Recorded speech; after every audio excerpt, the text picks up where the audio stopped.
Stock market हुआ crash. बात हो रही है बिलावल भुट्टो देंगे आउटसाइड सपोर्ट या कैसे भी इस गवर्नमेंट को तैरा देंगे। बात का झगड़ा भी चल रहा है जी, किसी की कुछ समझ में नहीं आ रहा। कोई कह रहा है कि जी पीटीआई के जो इंडिपेंडेंट कैंडिडेट्स हैं वो ज्यादा जीते थे तो जी गवर्नमेंट उनको बनानी चाहिए। तो नवाज शरीफ साहब की पार्टी कहती है गवर्नमेंट वो बनाएंगे, जरदारी साहब का कहना है गवर्नमेंट वो बनाएंगे। इस वक्त पाकिस्तान जो है अपने मुश्किल तरीन दौर से गुजर रहा है 1971 के क्राइसिस के बाद, जब ईस्ट पाकिस्तान अलग हुआ था। कल हुई है मीटिंग पीडीएम 2 के लिए, यानी कि एक बार फिर तमाम पॉलिटिकल पार्टीज मिलकर जो है वो एक गवर्नमेंट बनाने। क्यों तैरा देंगे? क्योंकि मैंडेट ऐसा है कि जिसमें कोई भी आदमी प्राइम मिनिस्टर नहीं बनना चाहता। इकोनॉमी डूबी हुई है, स्टॉक मार्केट क्रैश की ओर जा रहा है और सहरा बांधे घूम रहे हैं शहबाज शरीफ। एग्जीक्यूटिव कमेटी का 2 रोजा इजलास था, खत्म हुआ। उसके बाद जो फैसले हुए वो थोड़े सरप्राइजिंग भी हैं। पीपल्स पार्टी ने विफाकी हुकूमत में शामिल ना होने का फैसला किया है, लेकिन ये कहा गया है कि जो पीएमएलएन का वजारत उस्मा का उम्मीदवार होगा उसको हम वोट करेंगे। सर ये कैसे हो गया? देखें, शहबाज शरीफ होंगे प्राइम मिनिस्टर और साथ में मरियम नवाज की खबर आ रही है वो होंगी चीफ मिनिस्टर सिंध। लेकिन शहबाज शरीफ की यह कुर्सी जो है वो नवाज के पास जानी थी। नवाज ने क्यों किया इनकार, इसके पीछे भी रीजंस हैं। ऐसी रैमशैकल गवर्नमेंट को कोई नहीं लीड करना चाहता। बनाने जा रही हैं। उनकी मीटिंग जो हुई है उसमें जी फैसला ये किया गया है कि नवाज शरीफ साहब ने नाम सजेस्ट किया है अपने ही छोटे भाई शहबाज शरीफ का as a prime minister of Pakistan. जी हाँ, पार्टी एक खेल रही है गेम। इस पूरी डील में सबसे ज्यादा बेनिफिट पीपल्स पार्टी उठा रही है। यानी उनको पता है कि जो भी हुकूमत में आएगा वो कांटों की सेज पे आ रहा है। जय हिंद दोस्तों, वंदे मातरम। आप सभी का स्वागत है द इंडियन काफिर चैनल के एक नए वीडियो में। दोस्तों, पाकिस्तान के चुनाव का रिजल्ट अब लगभग क्लियर हो चुका है। 101 सीटों में पाकिस्तान तहरीक-ए-इंसाफ बैक्ड जो इंडिपेंडेंट मेंबर थे उन लोगों ने चुनाव जीता है। लेकिन पाकिस्तान की इस्टेब्लिशमेंट इमरान खान और इमरान खान बैक्ड मेंबर्स को पार्लियामेंट से दूर रखना चाहती है। इसलिए पीडीएम सरकार फिर से बनाने के ऊपर जोर शोर से बहस चल रही है। पीडीएम सरकार बनाने को लेकर क्या बहस चल रही है, आइए वीडियो में देखते हैं। और आप सभी को वीडियो पसंद आए तो वीडियो को लाइक कीजिए, सब्सक्राइब करें और मेरे हर अपडेट आपको मिले इसके लिए बेल आइकन जरूर दबाइए। शहबाज शरीफ साहब एक बार फिर प्राइम मिनिस्टर बनने जा रहे हैं और यकीनन ये बात बहुत से लोगों के लिए खैर हैरत की भी होगी, लेकिन बहुत से लोग ये उम्मीद भी लगा के बैठे थे कि शायद शहबाज शरीफ साहब भी आए।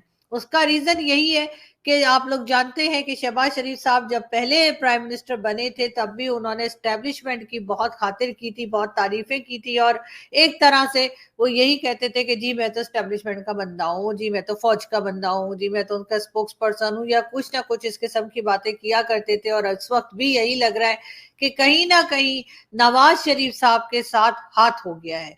जी हाँ, नवाज शरीफ साहब के साथ हाथ हो गया है और साथ ही ये कहा जा रहा है कि जी एक बार फिर नवाज शरीफ साहब के बजाय शहबाज शरीफ साहब को जो है वो एज अ प्राइम मिनिस्टर लेकर आए जा रहे हैं। तो फिर बना सकती है और उनके पास मेजोरिटी है तो वो बना ले, वो शौक से बना ले।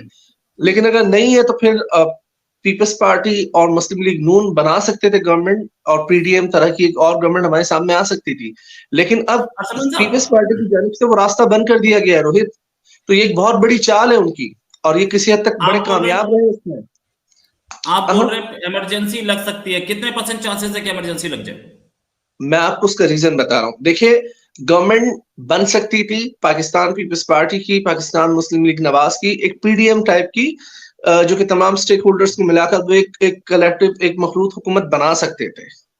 ठीक है, लेकिन अब पीपल्स पार्टी की जानिब से जो चाल चल दी गई है और तहरीक इंसाफ बात करने को तैयार नहीं है, तो देखिए ये तो सियासी बहरान ने जन्म ले लिया ना। अब इसके पीछे भी आई टेल यू हाउ क्या होने क्या जा रहा है। अगर ये गवर्नमेंट बन भी जाती तो नून लीग की बहुत ही कमजोर तरीन गवर्नमेंट होगी। है कि आसिफ अली जरदारी साहब यानी कि जो बिलावल भुट्टो जरदारी के फादर भी हैं, उनके लिए कहा जा रहा है कि जी वो आएंगे एज अ प्रेसिडेंट। चले, कुछ दिन उन्होंने भी प्रेसिडेंसी के मजे लूटने हैं, तो कहा यह जा रहा है कि आसिफ अली जरदारी जो हैं वो एक बार फिर सदर के तौर पे सामने आएंगे। बिलावल भुट्टो जरदारी के लिए कहा जा रहा है कि वो एक बार फिर शायद फॉरेन मिनिस्टर ही बनकर आएंगे, कुछ किया जा रहा है। साथ ही मरियम नवाज का नाम आ रहा है। मरियम नवाज के लिए कहा जा रहा है कि जी ये शायद बनेंगी चीफ मिनिस्टर पंजाब। जी हाँ, नवाज शरीफ साहब ने अपनी बेटी का नाम दिया है as a chief minister of Punjab के लिए सजेस्ट किया। इसका मतलब है पूरा खानदान जो है एक बार फिर जो है वो हुकूमत में आ जाएगा। पहले अड़े हुए थे जरदारी के मेरा बेटा प्राइम मिनिस्टर बनेगा। जरदारी का बेटा बोला भाई रैमशैकल्ड गवर्नमेंट है, कितने दिन की है पता नहीं, इतना कर्जा है, पैसा है नहीं, मैं क्यों बनूंगा और कैसे बनूंगा।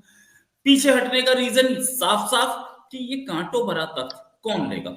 शाहबाज अकेले ऐसे कैंडिडेट सामने आए हैं जो इस कुर्सी को लेना चाहते हैं। क्यों लेना चाहते हैं? उन्हें पता है जितने भी दिन प्राइम मिनिस्टर हूं बोनस है, वरना मेरी तो हैसियत ही नहीं थी प्राइम मिनिस्टर की।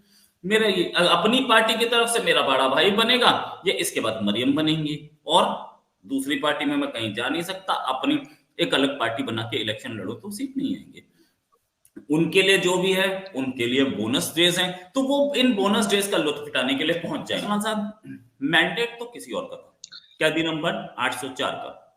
अब ये सारे के सारे उस कैदी नंबर 804 के नाम पे ऐश करने जा रहे हैं जिनको मैंडेट नहीं है। बिलावल आउटसाइड सपोर्ट देंगे। ये क्या कुर्सी का खेल है? बताता हूँ, एक जोक था। एक बाप बेटा शिकार पे जा रहे थे किसी और आदमी के साथ। तो शिकार पे बाप बड़ा तेज था, तो जब शिकार किया उन्होंने 2-3 मर गए एक साथ। तो पहले एक तीतर था, तो उनका तीतर किसी तरह होया मित्र, ऐते हो गया मेरा। फिर बटेर था, उन्होंने कहा बटेर ऐते निरा हेर फेर, तू इंज कर मेरे पुत्र नु दे। और 2-3 कव्वे मर गए थे छरों से, तो उनका कहाँ है अल्लाह का नाम है तेरे हो गए। तो नून लीग के हाथ में कहाँ आया बकायदा इज्जत, वो अल्लाह का नाम ले और कुछ करें। और अब अल्लाह करे कि इसके बाद थोड़ी सी स्टेबिलिटी आना शुरू हो जाए। स्टॉक मार्केट का टलने का नाम नहीं ले रहा।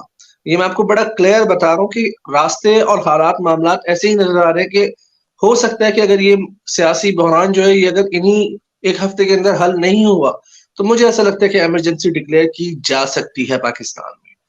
क्योंकि अगर इमरान खान की जानिब से आज ये वाज़ेह तौर पर कह दिया गया कि वो पाकिस्तान पीपल्स पार्टी से, पाकिस्तान मुस्लिम लीग नून से और MQM से किसी सूरत कोई गुफ्तो शनीद नहीं करेंगे, कोई बातचीत इनसे नहीं हो सकती, कोई मुज़ाकरात इनसे नहीं हो सकते। उन्होंने दरवाजे बंद कर दिए वाज़ेह तौर पर।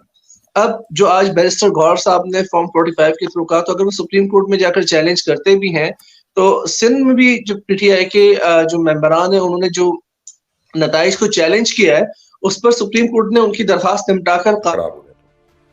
और हम ऑपोजिशन में बैठेंगे, ऑपोजिशन में बैठेंगे और हम एंजॉय करेंगे, क्योंकि अगर ये साल तक 8 महीने तक इन्होंने कोई अच्छा परफॉर्म ना किया, तो उस वक्त तक हम पब्लिक के फेवरेट हो चुके होंगे और अपनी सियासत करें। लेकिन इस वोट की एवज उन्होंने बहुत बड़ी चीजें उठा ली हैं। यानी 3 सबसे अहम पोस्ट जो हैं वफाक में उन्होंने वो ले ली हैं। उन्होंने चेयरमैन सेनेटशिप अपने लिए ले ली है, उन्होंने स्पीकर नेशनल असेंबली अपने लिए रख लिया, उन्होंने प्रेसिडेंट ऑफ द कंट्री वो अपने लिए रख लिया। तो अब आगे चलते हैं, मैं आपको नाम बता देता हूँ। प्रेसिडेंट होंगे आसिफ अली जरदारी, किसी को इसके लिए रॉकेट साइंटिस्ट होने की जरूरत नहीं है। चेयरमैन सेनेट प्रोबेबली होंगे सलीम मांडीवाला, जो पहले डिप्टी चेयरमैन सेनेट थे, और स्पीकर नेशनल असेंबली होंगे यूसुफ रजा गिलानी, साबिक स्पीकर भी रह चुके हैं, प्राइम मिनिस्टर भी रह चुके हैं। तो पीपल्स पार्टी ने क्रीम जो ऊपर से अपने लिए निकाल ली है, और वो आपको मैं हाल देख लें, आप करेंसीज का हाल देख लें, आप बिजनेस का हाल देख लें। आज भी मैं कुछ 6 बजे तक मैं डिफरेंट बैंकर्स के साथ था, मैं उनसे ओपिनियंस ले रहा था इकोनॉमी के बारे में। उन्होंने कहा हर आदमी अपनी ज़मीनें बेच के, प्लॉट बेच के वो सिर्फ बैंक में जमा करा रहा है, क्योंकि फिक्स डिपॉजिट में उनको वहाँ 22-23% इंटरेस्ट आ रहा है।